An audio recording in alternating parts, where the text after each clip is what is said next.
Reciban un cordial saludo. En el marco de nuestro espacio académico de retórica de los textos humorísticos, hablaremos como complemento al tema del ethos de Verso. Henri Verso, en su texto La risa, ensayo sobre la significación de lo cómico, que fue publicado en 1899 y que se ha constituido en uno de los textos fundacionales para el estudio de este fenómeno. Iremos a punto y contrapunto con él, desde diferentes muestras propias del humor contemporáneo.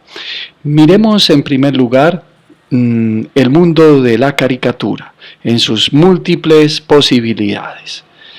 Al respecto, Verso dirá: las actitudes, gestos y movimientos del cuerpo humano son risibles en la medida exacta en que dicho cuerpo nos hace pensar en un simple mecanismo, y esto ya se conecta con lo que veíamos en el videoclip anterior.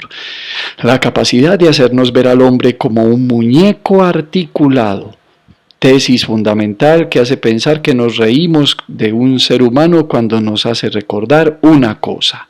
Dice también él que también deberá hacerlo de forma discreta, al objeto de que la persona en su conjunto, con cada uno de sus miembros reducidos a la rigidez de una pieza mecánica, siga pareciéndonos un ser con vida.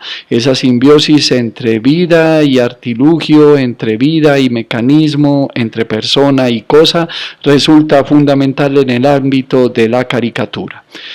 También podríamos mirar los casos, en cuanto al punto 2, de Mr. Bean, del que tenemos múltiples videos en la red. Pues bien, en ese capítulo, Verso habla del traspaso de la rigidez mecánica a los gestos y movimientos del actor. La ley fundamental de la vida con los gestos es no repetirse jamás, y podemos ver cómo en este y en tantos cómicos, la repetición de los movimientos funciona de una manera precisa. Dice Verso que resulta que me da la sensación de que un cierto movimiento del brazo o la cabeza, siempre el mismo, vuelve cada tanto. Si lo noto, si él solo es capaz de distraerme, si yo lo espero y él llega cuando lo espero, sin quererlo me reiré. ¿Por qué? Porque ahora tengo ante mí un mecanismo que funciona de manera automática. Ya no es vida, es un automatismo instalado en la vida y que imita a la vida. Es comicidad. Para el punto tercero, miremos la estrategia de los imitadores. Podríamos conectar su estrategia con lo que dice Verso en términos de: basta con reflexionar un poco sobre el particular para ver que nuestros estados de ánimo cambian de un instante a otro y que si nuestros gestos siguiesen fielmente a nuestros movimientos interiores, si vivieran como vivimos nosotros, no se repetirían y por tanto desafiarían cualquier imitación. Es decir, que solo empezamos a volvernos imitables ahí donde dejamos de ser nosotros mismos. Quiero decir que solo se puede imitar de nuestros gestos lo que tienen de mecánicamente uniforme, y por eso mismo de ajeno a nuestra personalidad viva. Imitar a alguien es extraer el automatismo que ha dejado que se introduzca en su persona, y eso es lo que hacen los diferentes imitadores. En el caso concreto podríamos mirar en YouTube a una gran mayoría de ellos, como Camilo Cifuentes, de quien veíamos imágenes anteriormente. En cuanto al punto 4 de este asunto, podríamos apelar al humor escénico por parejas, por ejemplo, la pareja japonesa Gamar Yobat.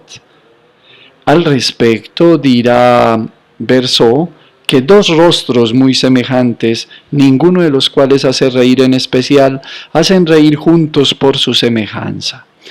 Y dice el autor: es que la vida bien viva no debería repetirse. Ahí donde hay repetición, completa similitud, sospechamos que hay un mecanismo funcionando detrás de lo vivo. Este desvío de la vida en dirección a la mecánica es aquí la auténtica causa de la risa. En cuanto al punto 5, podríamos pensar en los Minions como clones humorísticos a gran escala. Curiosamente, Verso desde esa época ya advertía: y la risa será mucho más fuerte, aun si en el escenario ya no nos presentan a dos únicos personajes, como en el ejemplo de Pascal, sino a varios, al mayor número posible, todos semejantes entre sí, todos yendo, viniendo, bailando, agitándose juntos, adoptando al mismo tiempo las mismas actitudes, gesticulando de la misma manera. Esta vez pensamos claramente en marionetas. En este punto inevitablemente Verso nos parece por completo visionario de uno de los artilugios humorísticos que más explota la industria cinematográfica actual. Y por último podríamos mirar los monólogos de Daniel Rabinovich, integrante de Lelutier. Podríamos, por ejemplo, ver sus improvisaciones en torno a gitanjáforas, en torno a juegos del lenguaje, como los que encontramos permanentemente en la red. En concreto, a partir, por ejemplo, del texto El negro quiere bailar. Allí, dice Verso, que presagiamos visiones aún más huidizas de efectos mecánicos, visiones sugeridas por las complejas acciones del hombre y ya no solo por sus gestos.